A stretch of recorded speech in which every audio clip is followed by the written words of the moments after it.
صباح الخير على اخواتي وحبايبي.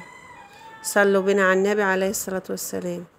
بالنسبة يا جماعة الأخت اللي كانت عايزة تعرف الفرخة بيبقى عليها البيضة ازاي، الفيديو ده هيوضح لك كل حاجة حبيبة قلبي. بس لو مشغول صلي بنا على الرسول عليه الصلاة والسلام. والسلام عليكم ورحمة الله وبركاته. بصي يا حبيبتي، بصي في ناس يقولك يا ايه ده ومش عارف، لا احنا فلاحين يا جماعه، احنا فلاحين والطيور ما تجرفش، لان في الاخر بتاكليها.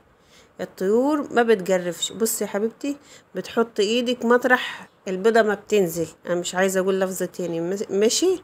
بتلاقي ايه؟ في حاجه كده محجره، ده بالليل، بس بالليل لو لقيتي في حاجه محجره كده في مطرح البيض فدي كده عليها البيضه، ده لو بتبيض.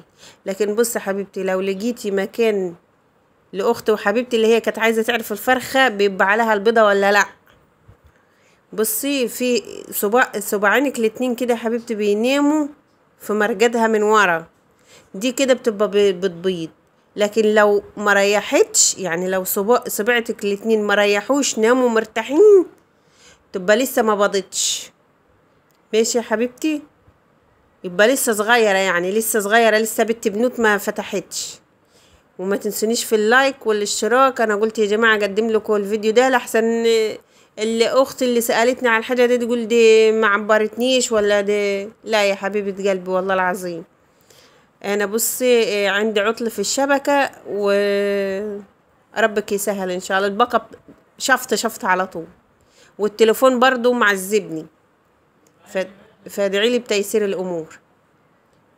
يا حبيبتي كده انا قلت اقص معاكم الحمامات والفرخات واوريك اللي انت كنت عايزه تشوفيه. ماشي يا حبيبتي؟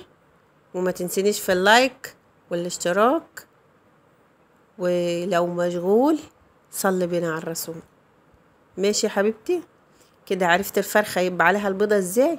بالليل، بالليل بس بتمسكيها كده، لا مؤاخذه في اللفظ يعني، لا مؤاخذه في اللفظ بتحط ايدك مطرح البيضه، لقيتي حاجه في مقعدها مكعوره كده ومحجره، دي كده عليها البيضه، يبقى هتبيضها تاني يوم. احبسيها، شوفي مكان واحبسيها فيه، تبيض طلعيها. والسلام عليكم ورحمه الله وبركاته. كلم